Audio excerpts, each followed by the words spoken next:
예, 만물이 소생하는 부활의 봄이 왔습니다. 그 만물이 다 하나님을 찬양하는 모습이 너무 감동적입니다. 그 어떤 새싹들도, 그 어떤 꽃들도 돋아나서 피어나서 자기 자랑하는 것들이 이렇게 없는 것 같아요. 한결같이 이런 새싹들이, 이 실록들이, 꽃들이 자기를 만드신, 지으신 하나님을 찬양한다고 이렇게 보여집니다. 이것이 우리를 설레게 하고 감동으로 우리 마음을 이끕니다. 얼마나 합당합니까? 지음받은 것들이 지으신 그분을 찬양하고 감사하고 경배드리는 것이 얼마나 아름답습니까? 얼마나 마땅합니까? 얼마나 선합니까? 그런데 그것이 고장이 나서 지으신 하나님을 몰라보고 하나님이 없다고 하고 그 마음과 생각과 삶에 하나님이 없고 그리고 하나님의 주권에 대해서 그 양심이 마비되어서 천상천하 유아 독존 나 중심적으로 이렇게 살고 내 인생은 내 것이다 라고 여기고 내 생각대로 내 고집대로 내 욕심대로 사는 이런 인생은 심각한 병에 걸려 있는 거죠. 그 병의 이름이 무엇일까요?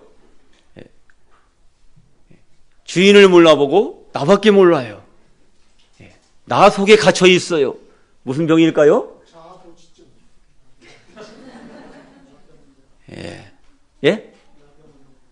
넌센스에 강한 우리 이용 형제가 맞췄습니다. 나병입니다, 나병. 주인을 몰라보고 하나님을 몰라보고 나에게 갇혀 있는 거예요. 내가 우주의 정심이라고 중심이라고 생각하는 거예요. 그게 이 본질적인 죄의 특성을 그대로 말해주고 있는 거죠.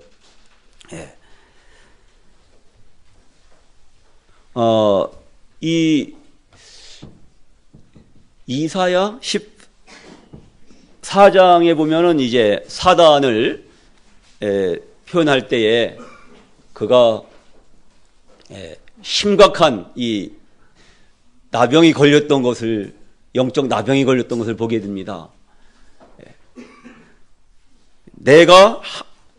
내가만 표현이 많이 나오죠. 내가 하늘에 올라 내가 하나님의 뭇별 위에 나의 보좌를 높이리라.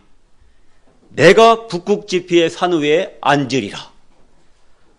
내가 가장 높은 구름에 올라 내가 지극히 높으신 자와 비기리라. 이렇게 내가 6번이나 나와요. I will, I will, I will. 내가 이렇게 하겠다, 내가 하겠다, 내가 하겠다. 이게 바로 뭡니까? 나병인 거예요. 이게 죄의 본질인 것입니다. 지으신 분이 살아 계시다면은 지으신 분이 다 하신 것이고 지으신 분이 하셔야만 하고 지으신 분이 영광을 받으셔야만 하는 것입니다.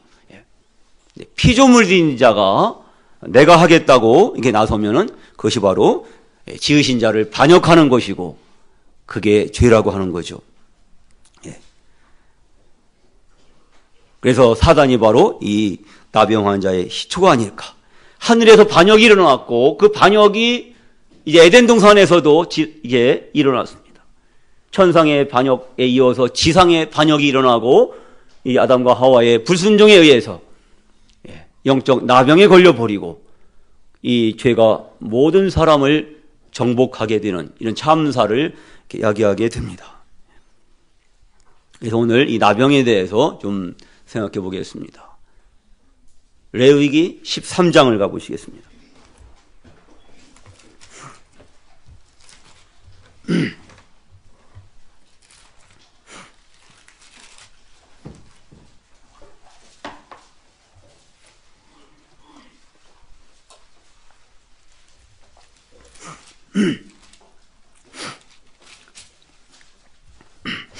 레위기 13장에서는 나병의 이 진단 규례에 대해서 말씀하고 있고요.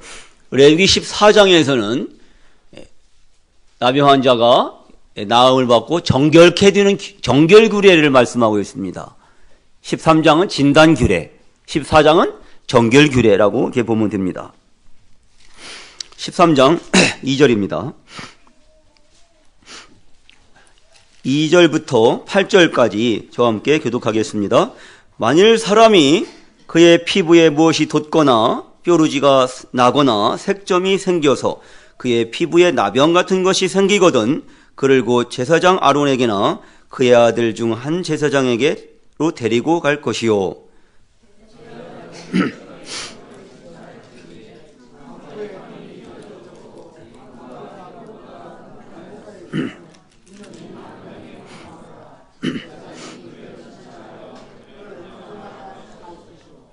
피부의 색점이 휘나 우묵하지 아니하고 그 털이 휘지 아니하면 제사장은 그 환자를 이래 동안 가두어 둘 것이며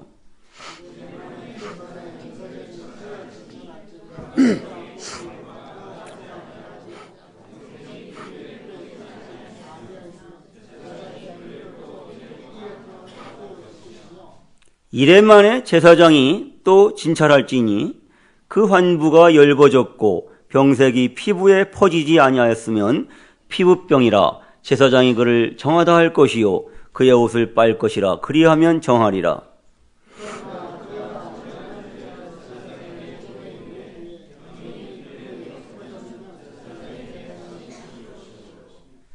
제사장은 진찰할지니 그 병이 피부에 퍼졌으면 그를 부정하다 할지니라. 이는 나병임이니라. 8절까지 읽었습니다. 이 나병은 이름이 여러 가지입니다. 나병균, 나균에 의해서 감염이 되기 때문에 나병이라고 하죠. 그리고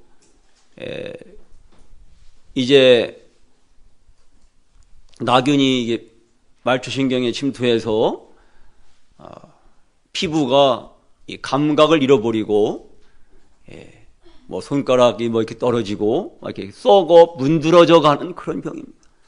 그래서 이름이 뭐예요? 썩어 문드러져 가는 병이에요. 그래서 문둥병이라고 하는 겁니다. 그리고 노르웨이 그 의사 한센이라는 사람이 이 나병이 조직에서 나균이 이렇게 모여 있는 것을 처음으로 발견을 합니다. 그의 이름을 따서 한센병이라고도 하죠. 근데 전 세계적으로 또 이 병이 가장 인상적인 그런 이 병의 별명은 천형병이라고 이렇게 알려져 있습니다. 천형병. 하늘 천자, 형벌 형자. 그래서 하늘이 형벌을 내린 병이다. 이렇게 알려지게 된 거죠. 실제적으로 성경에서도 그런 예가 있죠. 우선 미리암에 기억하시죠? 미리암이 교만해져서 하나님의 종 모세를 비난했을 때에 하나님께서 벌로 미리암에게 문둥병을 내리십니다. 또 우시야 왕도 그랬죠. 우시야 왕이 처음엔 잘 나갔습니다. 그가 우상을 격파하고 이렇게 신실하게 하나님께 대해서 충성하며 잘 나가다가 말년에 그가 교만해져서 제사장도 아닌 그가 스스로 자기 열심으로 자의적 숭배로 향로를 잡고 분향하다가 하나님께서 그 온몸에 문둥병이 발하게 하셔서 그가 이제 왕으로부터 쫓겨나고 격리되어서 말년을 비참하게 마치게 되죠. 또 한 사람 게하시가 생각이 나죠. 엘리사의 종 이 게하시가 이 탐욕스럽게 그 물품을 취하다가 이제 온몸에 문둥병이 들게 됩니다. 나만의 문둥병이 그에게 이제 발하는 그런 형벌을 받죠. 과연 천형병이라고도 이렇게 할 만합니다. 이 일제시대에는 이 나환자들이 어디에 격리되어 있었죠? 소록도에. 그리고 그 이후에는 부산 용호동이라고 하는 곳에 이렇게 격리되어서 슬프게 살았죠. 그 13장 45절을 보십시오. 나병 환자로 이제 판단이 되면 어떻게 됩니까? 나병 환자는 옷을 찢고 머리를 풀며 윗입술을 가리고 위치기를 부정하다 부정하다 할 것이요 병이 있는 날 동안은 늘 부정할 것이라. 그가 부정한즉 혼자 살디 진영 밖에서 살지니라. 정말 그 인생에 감당할 수 없는 참혹한 부끄럽고 수치스러운 순간이 그에게 찾아오는 겁니다. 그 나병 진단을 받았을 때 옷을 찢어요. 자기를 가리는 그 모든 옷을 슬픔의 표시로 옷을 찢고 머리를 풀고 윗입술을 가리고 부정하다 부정하다 외치면서 이스라엘 진영에서 회중들이 지켜보는 가운데 그 회중 사이를 빠져나와서 진영 밖으로 나와서 사랑하는 가족과 생이별하고 격리되어서 혼자 그렇게 외롭고 고통스럽게 살아가야 됩니다. 이것이 나병 환자의 운명인 것입니다. 애초에 이 사단도 천상에서 반역하고 그가 교만에 빠져서 이렇게 반역했을 때에 그가 이제 쫓겨나지 않습니까? 그는 이제 무저경에 격리되기도 하고 그는 영원히 불의 연못 지옥으로 격리되어야 될 그런 운명에 처한 것입니다. 그 사단으로 말미암아 죄가 감염된 온 인류도 동일하게 이와 같이 하나님의 임재가 있는 회중으로부터 격리되어서 영원히 마귀와 함께 그렇게 불타는 지옥에서 있어야 되는 것이 부정하게 된 이 죄인들의 운명인 것입니다. 지금은 이제 현대의학은 이제 나병의 전염성이 극히 약하다고 이제 판단을 내렸습니다. 그리고 그가 나병이 진단이 돼서 약제 투여가 시작되면은 전염될 가능성이 거의 없다, 제로다 이렇게까지 의학에서는 얘기하고 있습니다. 근데 이 위생적으로 이런 이렇게 좀 이렇게 정결하지 못했던 그런 시대에는 또한 이 성경 시대에는 이와 같이 참혹한 그런 격리의 생활을 이렇게 해야 했던 것입니다. 그래서 그 소록도의 이런 비화도 많이 이게 알려져 있죠. 그들은 이제 결혼도 이렇게 마음대로 할 수가 없었고, 그리고 아기를 갖는 것도 금지되어 있었고, 어쩌다가 아기를 갖게 되면 강제로 낙태를 당해야 했고, 낙태가 실패하고 어쩌다가 아기를 낳았으면 강제로 생이별해서 부모한테 떼어서 이렇게 따로 이렇게 양육이 됐습니다. 참 참혹한 거죠. 이 부모 자식 간의 이 관계를 이와 같이 이게 그 모든 애정의 이런 모정과 이걸 이렇게 그걸 이제 무시하고 강제로 떼어놓는 그런 참혹한 상황. 어쨌든 그럼에도 불구하고 이 나병은 이 죄의 특성과 연결되기 때문에 이와 같이 참혹한 운명을 가져다 줬던 보게 되고, 유럽 지역에서도 이제 집단 학살을 하는 등 엄청난 이런 고통을 이렇게 겪게 됩니다. 근데 이 13장 지금 46절에 보면은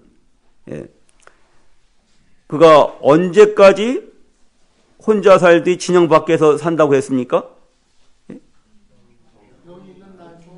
병이 있는 날 동안입니다. 이 말은 두 가지 측면의 말. 병이 있는 날 동안 그는 결코 하나님이 임재하시는 회중 가운데 회복될 수가 없습니다. 아니, 절망이죠. 근데 또한 이 말씀은 희망을 가져다 줍니다. 왜요? 이 병이 나은다면은, 정하게 된다면은 회복될 수 있다는 희망의 메시지를 던져주기도 하는 것입니다. 그런데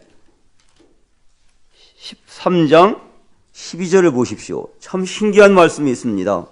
13장 12절 13절 다 같이 읽겠습니다. 제사장이 보기에 나병이 그 피부에 크게 발생하였으되 그 환자의 머리부터 발끝까지 퍼졌으면 그가 진찰할 것이요 나병이 과연 그의 전신에 퍼졌으면 그 환자를 정하다 할지 다 휘어진 자인즉 정하거니와. 아무 때든지 그에게 생살이 보이면 그는 부정한즉 제사장이 생살을 진찰하고 그를 부정하다 할지니 그 생살은 부정한 자인 것인즉 이는 나병이며. 참 이 말씀이 신기합니다. 이해하기가 퍼뜩 힘듭니다. 조금이라도 생살이 보이면은 부정하다고 그랬습니다. 온몸에 조금이라도 단 한 점이라도 이 문둥병, 나병의 반점이 있으면은 부정한 것입니다. 근데 그 나병의 반점이 온몸에, 전신에, 머리끝부터 발끝까지 완전히 퍼졌으면은 뭐라고요? 정하다. 선언이 됩니다. 이게 어떻게 이해가 되십니까? 단 한 점의 문둥병 반점도 하나님 앞에서 용납이 될 수가 없어요. 하나님은 받아주실 수가 없습니다. 그 회중 가운데 회복이 될 수 없습니다. 그런데도 온몸에 머리끝부터 발끝까지 퍼졌을 때는 정하다. 이게 웬일입니까?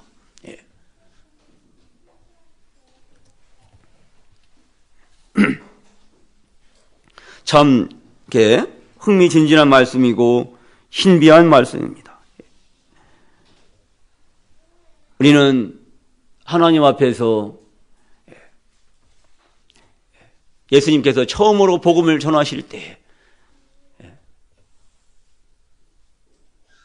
때가 찼고 하나님의 나라가 가까이 왔으니 회개하고 복음을 믿으라 라고 선포하셨죠. 이 말씀에서 회개의 진리를 발견하게 됩니다. 죄가 참으로 죄로 드러나지 않으면은,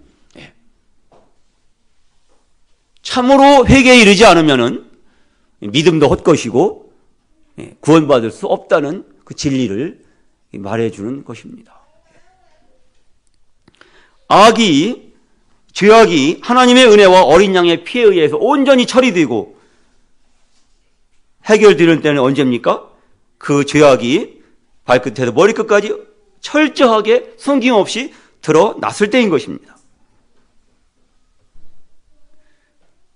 자신이 썩어 문드러진 문둥병, 썩어 문드러진 죄인임을 인식하고 진심으로 내가 죽을 수밖에 없는, 지옥에 갈 수밖에 없는, 망할 수밖에 없는 그런 죄인임을 고백할 때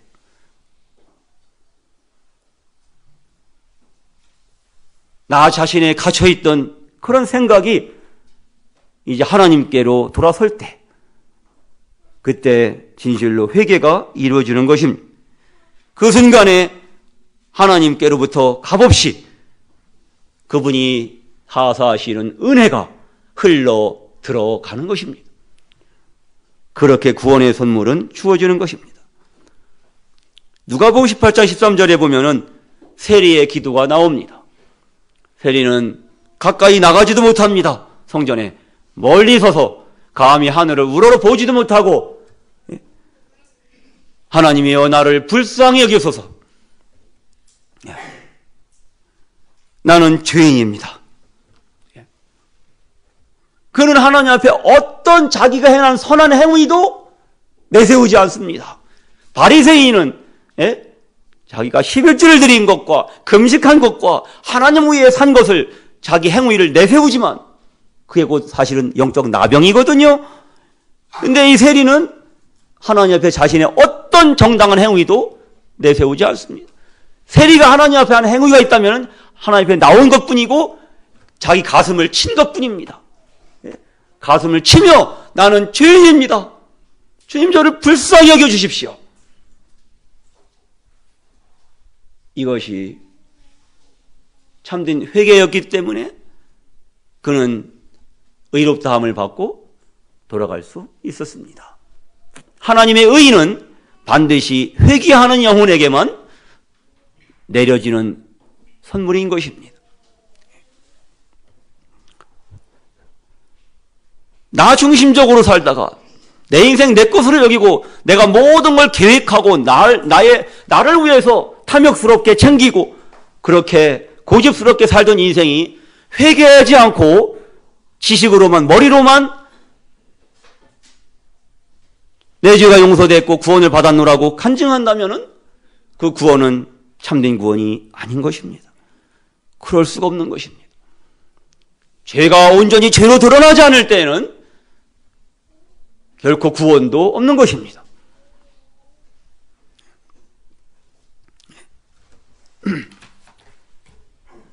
시편 32편 5절에는 내 허물을 여호와께 자복하리라 하고 주께 내 죄를 아뢰고 내 죄악을 숨기지 아니하였더니 그 주께서 내 죄악을 사하셨나이다. 다윗의 기도가 나옵니다. 이 시편 32편이 어떤 배경으로 쓰여졌습니까?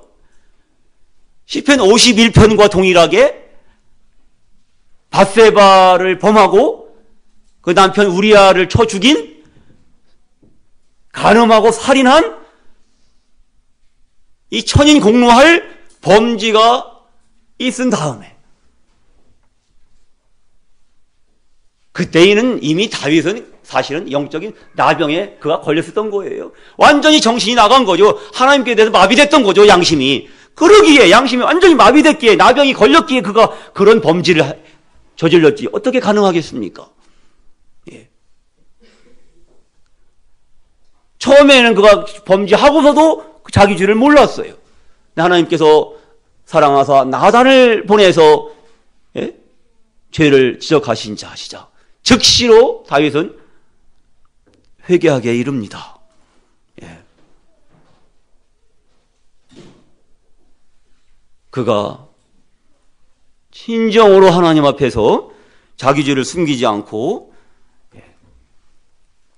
자기 죄를 아뢰고 자복했을 때에 곧 주께서 즉시로 주께서 내 죄악을 사하셨나이다. 이 세상에 어떤 나라에 어떤 법정에서 이런 간음과 이런 살인을 행한 자를 용서할 수 있겠습니까? 무지하다고 할 수 있겠습니까?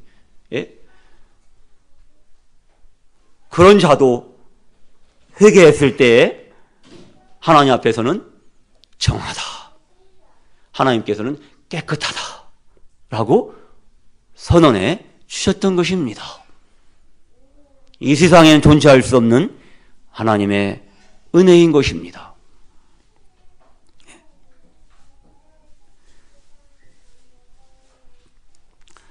하박국 1장 13절에서는 주께서는 눈이 정결하심으로 악을 참아 보지 못하시며 패역을 참아 보지 못하신다고 말씀하고 있습니다.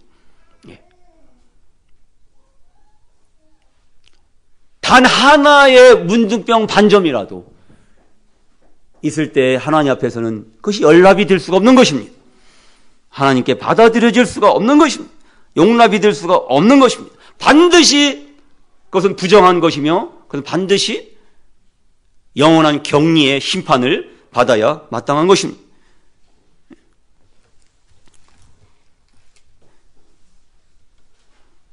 나는 죽을 수밖에 없는 죄인입니다. 하나님의 아들 예수님께서는 죄를 위해 죽어주셨습니다. 그러므로 하나님 예수 그리스도께서는 나를 위해 죽어주신 것이고 나는 죄에 대하여 죽은 것입니다. 그래서 예수님이 친히 나무에 달려 그 몸으로 우리 죄를 담당해 주신 겁니다. 믿는 우리로 죄에 대하여 죽고 의에 대하여 살게 하시려고 죽어주셨고 부활하신 것입니다. 레위기 14장으로 가보겠습니다.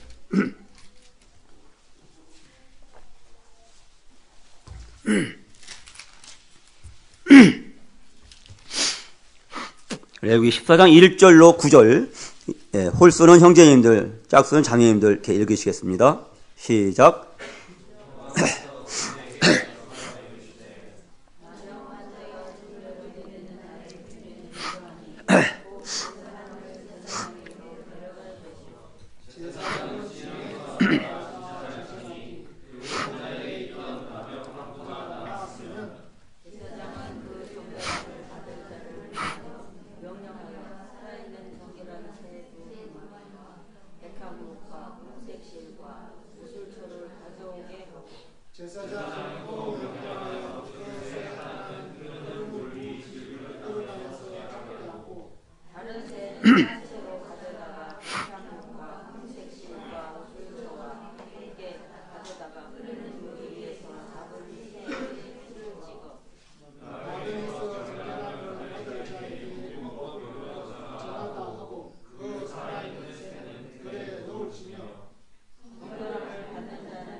네, 감사합니다. 3절에 14장은 아까 말씀드린 것처럼 정결규례입니다. 13장은 진단규례, 14장은 정결규례예요. 14장 2절, 나병 환자가 정결케 되는 날의 규례는 이러하니 라고 말씀하셨죠. 3절, 제사장은 진영에서 나가 진찰할지니, 제사장은 진영에서 나가 진찰할지니. 누가 진영에서 나갔습니까? 제사장이, 문득병자가 나간 게 아니라 제사장이 진영에서 나가 진찰을 했습니다.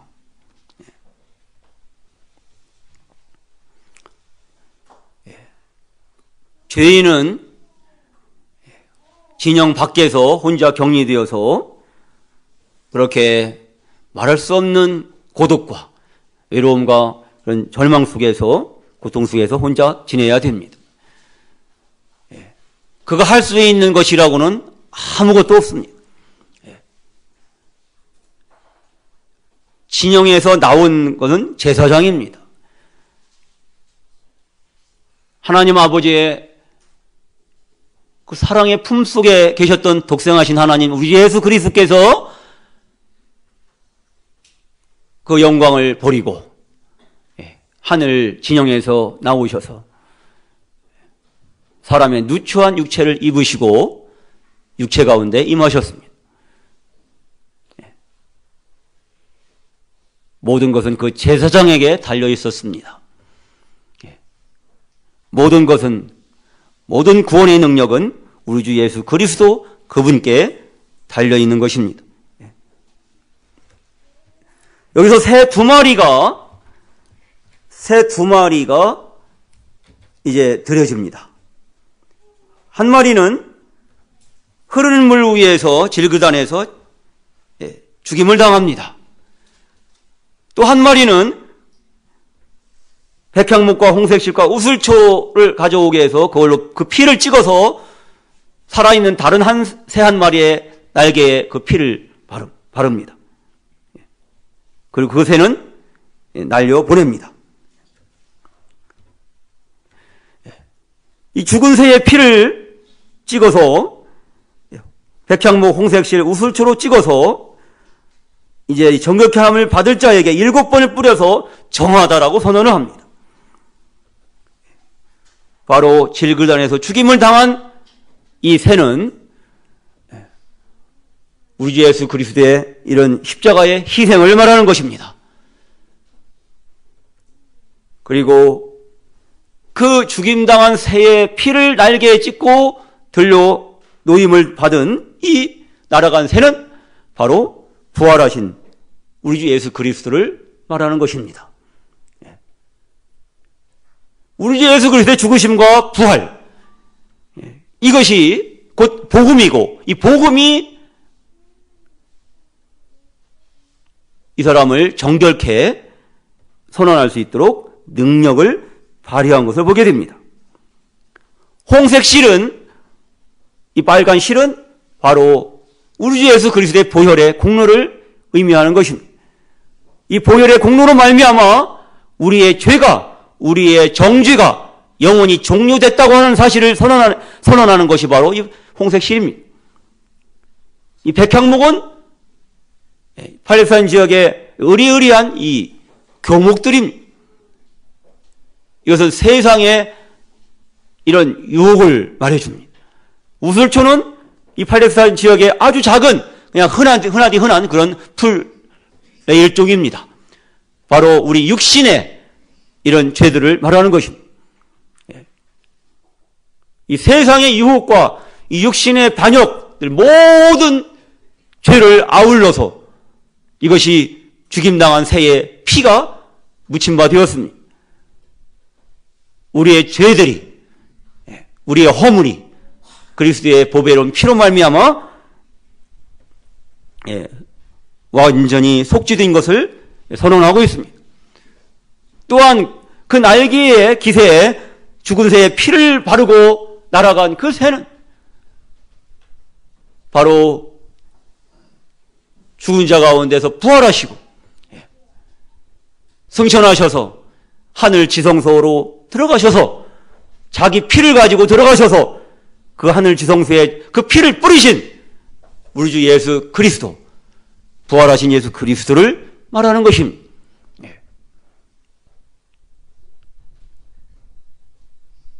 이 새 두 마리가 바로 우리 주 예수 그리스도의 죽으심과 부활을 말해줍니다.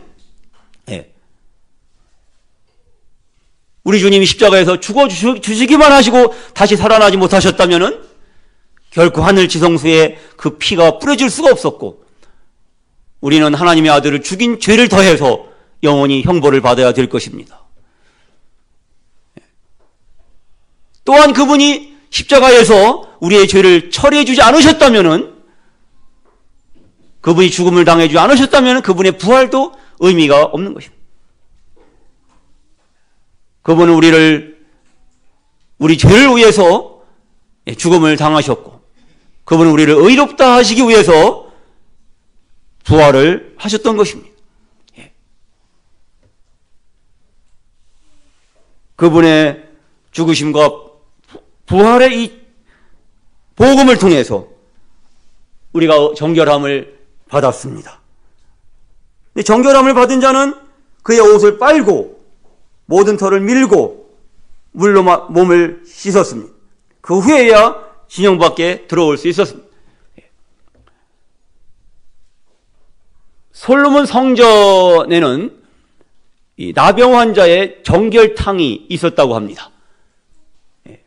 거기서 물로 몸을 씻는 그런 규례를 통해서, 여기서는 뭡니까? 모든 못을 빨고 털을 밀고 이런 행위들은 바로 오직 이 산새 두 마리의 이런에 의해서, 그리스도의 죽으심과 부활하심에 의해서 우리의 죄가 속죄되고 의롭다함을 받았지만, 참으로 우리가 이 하나님의 말씀의 물에 의해서 이 죄악의 잔재들을, 이 죄의 습관들을 이렇게 우리가 날마다 씻음을 받고,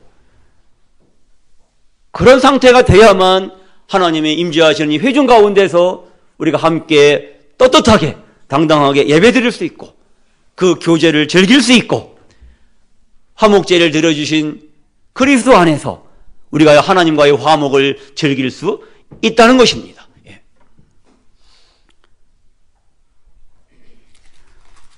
읽지는 않겠습니다만 그 이후에 보면은 어린 순양 한 마리를 잡아서 속건제가 드려졌습니다. 속건제 후에 속죄제가 드려졌고 속죄제 뒤에 번제와 소제가 드려졌습니다. 속건제가 드려졌을 때에 제사장은 그 피를 찍어서 정결케 받을 자의 이 오른 귓뿌리와 오른 손가락과 오른쪽 발가락, 그래서 피를 바릅니다. 예전에는 하나님의 말씀을 들을 줄 모르고 이 사단의 소리에 열려있던 귀가 어린 양의 피가 바르짐으로 인해서 이제는 하나님의 말씀을 알아듣고 순종하는 그런 귀로 열리게 되었습니다. 이제는 우리의 손이 예전에는 자기의 탐욕을 따라서 이게 긁어 모으기 위해서 그렇게 살았지만 이제는 십자가에서 손을 펴신 예수님처럼 예수님을 믿는 자의 손도 이렇게 펴지고, 이제는 하나님을 위해서 또 이웃을 위해서 또 섬기고 봉사한 손으로 거듭나게 된 것입니다. 또 예전에는 피 흘리기에 빠르고 자기 영광을 위해서 이렇게 헛된 것을 위해서 허영의 시장으로 달려가던 우리의 발이 이제는 예수 그리스도의 보혈의 증거로 말미암아 정결케 되어서 이제는 모든 장애의 산을 넘어서 복음을 가지고 나아갈 수 있는 아름다운 발들로 이렇게 거듭나게 된 것입니다. 뿐만 아니라 이제는 그 순양의 기름을 찍어서 오른 귓뿌리와 오른 엄지와 오른 발가락에 발라졌습니다. 아시다시피 이 기름 부음은 바로 하나님의 성령을 말하는 것입니다. 이제 하나님의 성령께서 그리스도의 보혈의 증거를 확신으로 우리 마음에 임하시고 우리로 깨닫게 하셔서 이와 같은 모든 사실이 효력을 발생하도록 이렇게 인도해 주신 것입니다. 그래서 요한 1서 5장에서는 증거하는 이가 몇이라고요?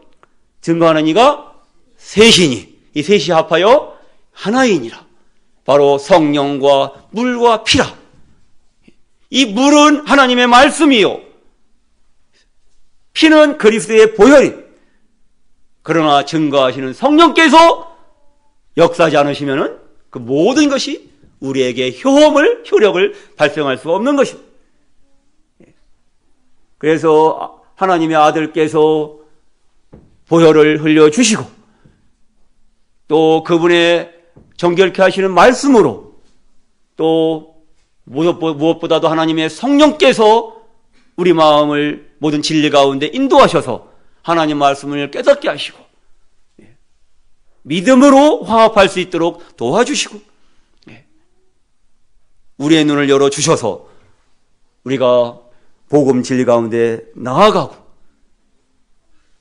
우리가 머리 끝부터 발끝까지 정결하게 되어서 우리의 심령이 깨끗하게 되어서 깨끗하신 하나님께 예배드리고 이 깨끗하신 거룩하신 하나님을 경배하고 그분을 섬길 수 있도록 우리를 가까이 오게 해 주셨습니다. 전에 멀리 있던 우리가 그리스도의 보혈의 공로, 그분의 말씀을 힘입어서 그분의 성령의 역사로 말미암아 이 크시고 어무하신 하나님 앞에 가까이 나와서 그분의 회중 가운데서 그분께 예배자로 우뚝 설 수 있도록 해주셨습니다. 이것이 말할 수 없는 하나님의 은혜인 것입니다. 제사장이 진영에서 나와서 이 모든 일을 일어나도록 이 나병 환자에게 이 기적이 일어나도록 해주었던 것입니다. 모든 것이 나병 환자에게 달려있는 게 아니라 바로 제사장, 우리의 대제사장이신 예수 그리스도, 우리의 구원자 되신 예수 그리스도 그분께 달려있는 것입니다. 제가 이 교회차를 운전할 때 딱 키를 가지고 아무리 열림을 눌러도 얘가 열리질 않는 거예요. 비는 쏟아지는데, 예? 성도님들은 타셔야 되는데, 예? 안 열리는 거예요. 이게 뭐가 잘못됐나? 예? 깨달은 것은 무엇일까요? 그 키가, 예? 교회차 키가 아니라 제 카렌스 키였던 거예요. 예? 그래서, 예? 아, 참. 이게, 예? 다른 주머니에서 교회차 키를 꺼내서 한 방에 누르니까 한 방에 열려버리는 거예요. 예? 내 생각, 내 노력, 내 고안, 내 정열, 내 열정, 나의 도덕적인 행위, 내로부터 열쇠가, 천국을 여는 열쇠는 결코 나오지 않습니다. 천국을 여는 열쇠는 오직 대제사장이신, 구원자 되신, 길이요 진리요 생명 되신 우리 주 예수께로부터 말미암는 것입니다.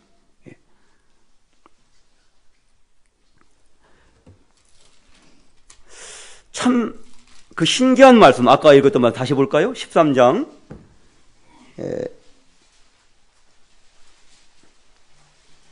11, 12절이요. 이는 그의 피부에 오랜 나병이라 제사장이 부정하다 할 것이요. 그가 이미 부정하였은즉 가두어지는 않을 것이며 12장 2절 제사장이 보기에 나병이 그 피부에 크게 발생하였으니 그 환자의 머리부터 발끝까지 퍼졌으면 그가 진찰할 것이요 나병이 과연 그의 전신에 퍼졌으면 그 환자를 정하다 할지니 다 회어진 자인즉 정하거니와 다 회어진 자인즉 정하거니와. 자, 여기 13장은 뭡니까? 진단규례라고 말씀드렸죠? 진찰규례, 진단규례. 14장은요? 정결규례예요. 그러면은 아까 14장 다시 보세요. 14장 3절. 제사장은 진영에서 나가 진찰할지니 그 환자에게 있던 나병 환부가 나았으면, 자, 이 문둥병이 온 몸에 발한 전신에 퍼진 이 사람. 이 사람이 정하다, 깨끗하다 라고 선언이 되었습니다. 그럼 이 사람은 뭐예요? 회중 가운데 회복이 될 수 있을까요? 없을까요? 하나님이 임재하시는 진영으로 다시 돌아갈 수 있어요? 없어요? 다시 돌아갈 수 있어야죠. 근데 그게 이해가 되십니까? 나병이 머리끝부터 발끝까지 온 몸에 전신에 퍼져 있는 이 사람이 그 상태로 회중 가운데 들어갈 수 있단 말입니까? 아, 근데 뭐예요? 하나님의 회중 가운데 들어가지 못할 이유가 있습니까? 누가 정하다고 그랬습니까? 하나님이 정하다고 하셨어요. 그런데 못 들어갑니까? 그래서 이 사람은 온 몸에 전신에 나병이 퍼졌어요. 그런데 들어갈 수 있습니까? 왜 못 들어갑니까? 하나님께서 정하신 사람한테는 그 병이 옮겨가는 사람과 접촉하게 되면 그 병은 다시 발휘하게 되죠.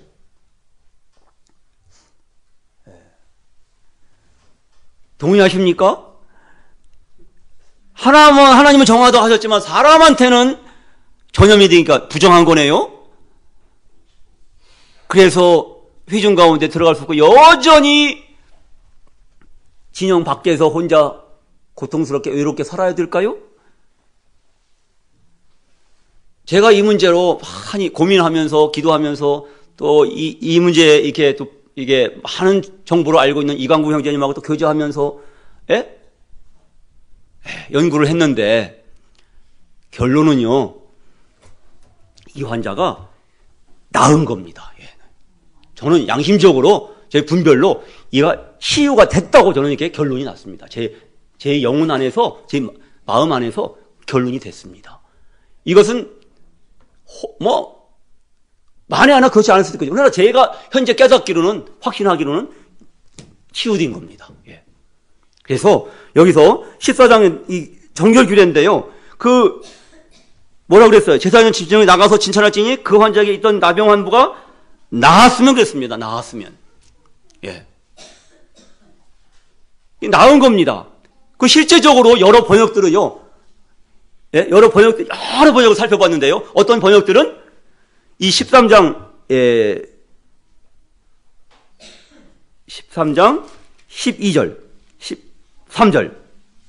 그가 진찰할 것이요 나병이 과연 그의 전신에 퍼졌으면 그 환자를 정하다 할지니 다 헤어진 자인즉 정하거니와, 이걸 갖다가 다 헤어진 자인즉 나았느니라 이렇게 번역이 되어 있어요. 어떤 번역들이 나았느니라, 치유됐다는 거예요. 나았다는 것은 라파, 치유하다, 치료하다, 예? 고치다. 그 동일하게 14장 2절에서도 3절에서도 나았으면, 이거 라파입니다. 라파, 똑같은 라파가 사용되고 있어요. 예? 그럼 마태복음 8장으로 가보시겠습니다. 예. 우리 주 예수님 앞에서는 어떻게 이것이 처리될까요?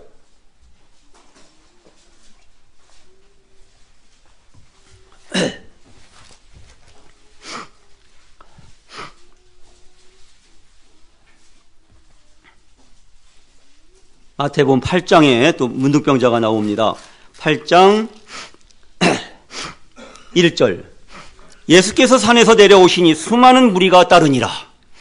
한 나병 환자가 나와 절하며 이르되 주여 원하시면 저를 깨끗하게 하실 수 있나이다 하거늘 예수께서 손을 내밀어 그에게 대시며 이르시되 내가 원하노니 깨끗함을 받으라 하시니 즉시 그의 나병이 깨끗하여진지라.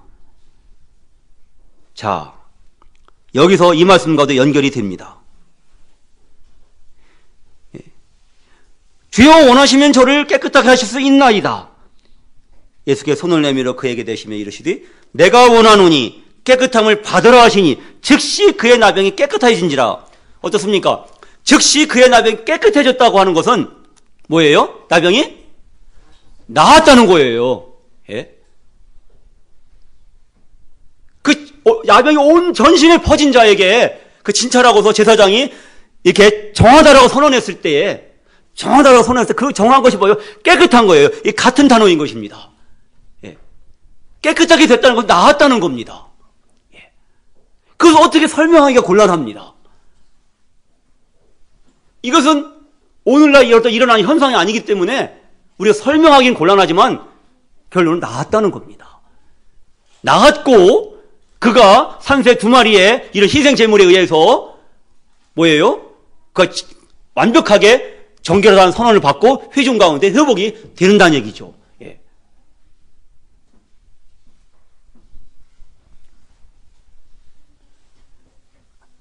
그래서 병이 있을 동안에 부정하다라고 선언됐던 그 문둥병자, 그 병이 나음을 받았기 때문에 더 이상 부정하지 않은 겁니다. 깨끗한 겁니다. 하나님 보시기에. 그래서 거룩하신 하나님이 임재하시는 회중 가운데 영접이 돼야 되는 것입니다.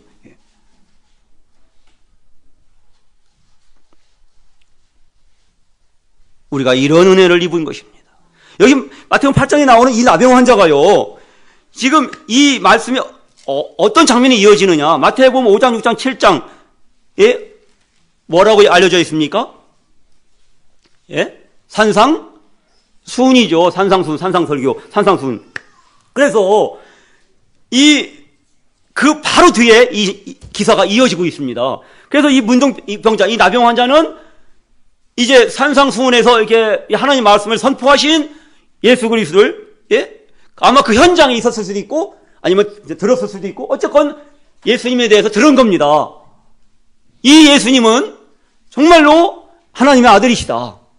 이 예수님이, 예? 마치 진영에서 나온 제사장처럼 이 예수님이 자기 병을 치유하실 수 있으시다라는 강한 확신을 이미 이렇게 가졌던 것입니다.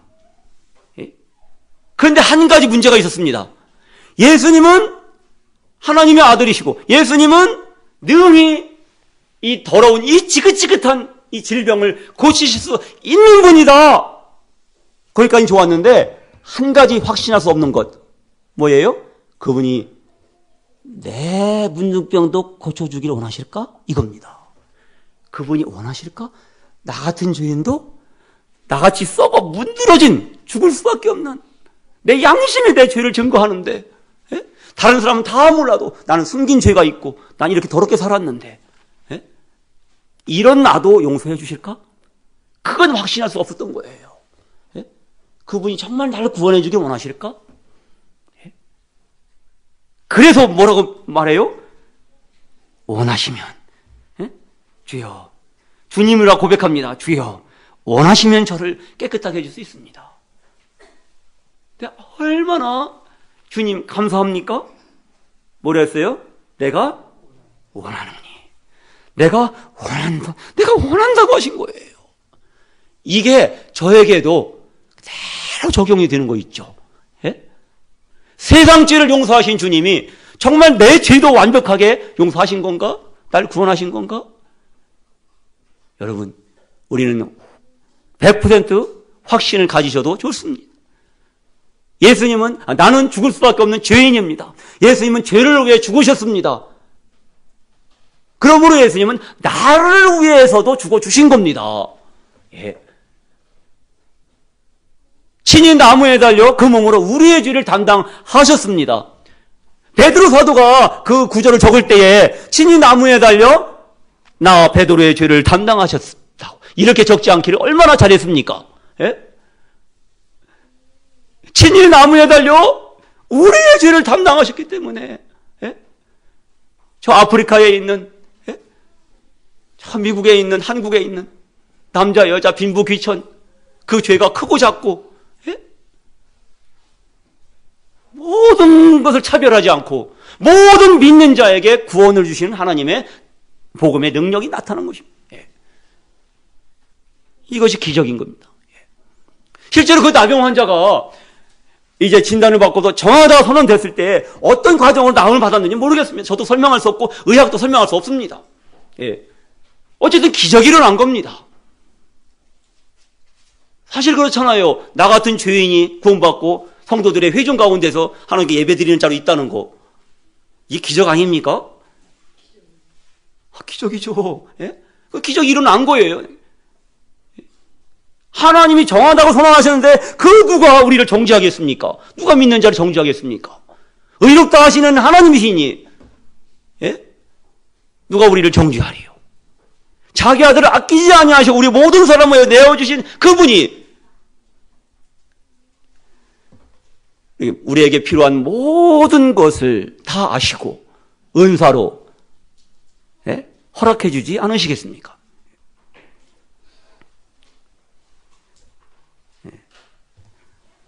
제가 그 신명기 한번 찾아보고 이렇게 보겠습니다. 신명기 시간이 됐는데요. 줄여야 될 것 같습니다. 신명기 예배 시간에 찾았던 말씀이 27장이었었죠. 예. 27장. 신명기 27장. 신명기 27장에 보면은 이 에발산에 6지파를 세우라 하시고, 이 그리심산에 6지파를 세우라 하시고, 에발산에서는 온갖 저주들이 이 선언이 되고, 그리심산에서는 축복의 메시지가 선언이 됩니다. 이 에발산은 이 저주의 산이었어요. 근데 그 에발산에 5절 보세요. 아까 에베시아 읽은 말씀입니다. 27장 5절. 또 거기서 네 하나님 여호와를 위하여 제단에 곧 돌란을 쌓되 그것에 세연장을 대지 말지니라. 너는 다듬지 않은 돌로 네 하나님 여호와의 제단을 쌓고 그 위에 네 하나님 여호와께 번제를 드릴 것이며 또 화목제를 드리고 거기에서 먹으며 네 하나님 여호와 앞에서 즐거워할지니라. 이 말씀을 보세요. 왜 세연장을 대지 말라고 하셨을까요? 왜 다듬지 않은 돌로 쌓으라고 하셨을까요? 예? 저는 예배 시간에 이 말씀을 깨달았습니다. 감당할 수 없는 그런 은혜를 주님이 깨닫게 해주시는 거예요. 왜 세연장을 댈 필요가 없죠? 왜 이 다듬지 않은 돌로 쌓으라고 하셨죠?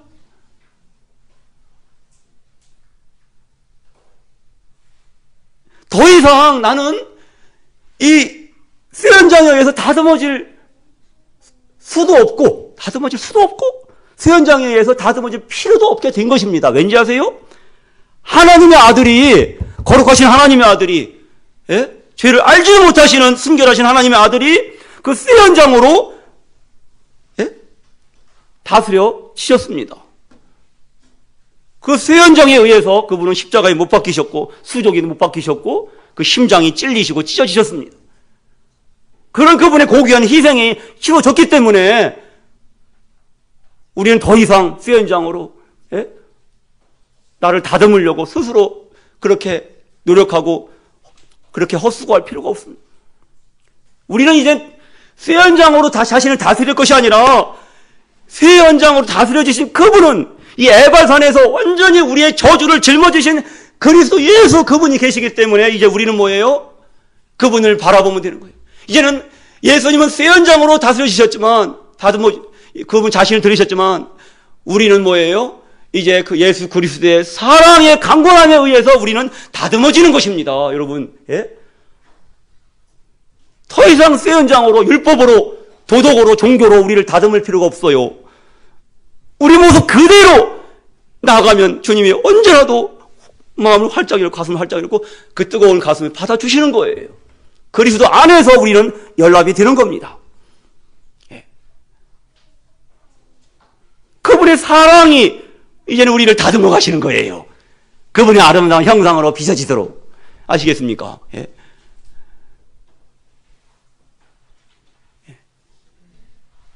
이제 우리에게 임한 하나님의 은혜입니다. 기도드리겠습니다.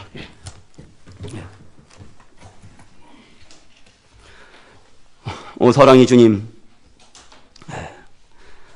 에발산에 그 저주가 퍼부어진 것처럼 갈보리산에 우리 주님께 그 율법의 저주가 퍼부어지고 하나님의 심판이 실행이 되고 이로 말미암아 우리가 그리스도 예수 안에서 나음을 받고 이 지긋지긋한 죄악의 문둥병으로부터 나음을 받고 우리가 하나님께서 정하다, 깨끗하다, 의롭다, 칭함을 얻은 자가 되어서 이제 우리가 믿음으로 말미암아 하나님의 의에 우뚝 서서 의로우신 하나님을 찬양하며 예배하는 자가 되었습니다. 주님 감사합니다.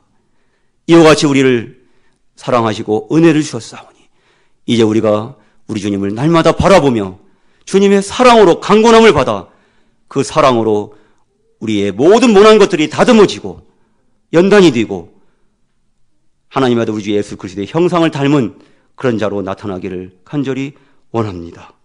감사하오며 예수님 존귀하신 이름으로 기도드립니다. 아멘.